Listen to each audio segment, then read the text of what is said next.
Tama ba, Kuya Ramil? 1 year na kasi yung tanim kong kalamansi. Nag-spray ako ng pampabulaklak. Marami ang di nagtuloy.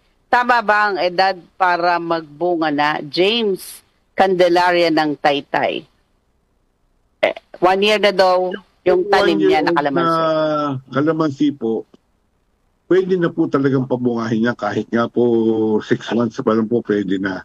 Ang ano lang po, ang duda ko po sa nangyari sa inyo, na sobrahan kayo sa tubig. Yung pong pag-uulan nitong panahon na ito na tuloy-tuloy, ang tendency po niyan, halimbawa, bumulaklak po yan at marami pong ulan na pumasok, marami pong nitrogen na pumasok sa inyong puno, ina-abort po niya yung yung bunga niya. Kaya normal lang po yan. Pero kung ano po, kung yan po nag-spray kayo ng pampabulaklak,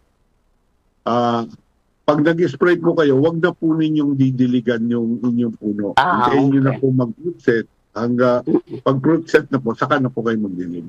Okay. So yung pampabulaklak sa kalamansi, same as sa mangga? Iba. Ano siya, iba kasi ang mangga eh. Talaga yun. Special. Iba siya.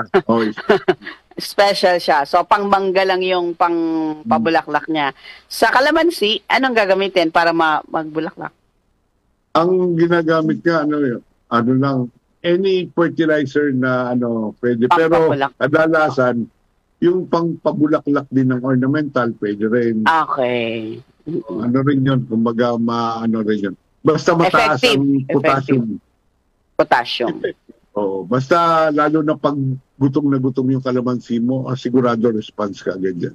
Okay. Sige. And thank you, Kuya Ramil.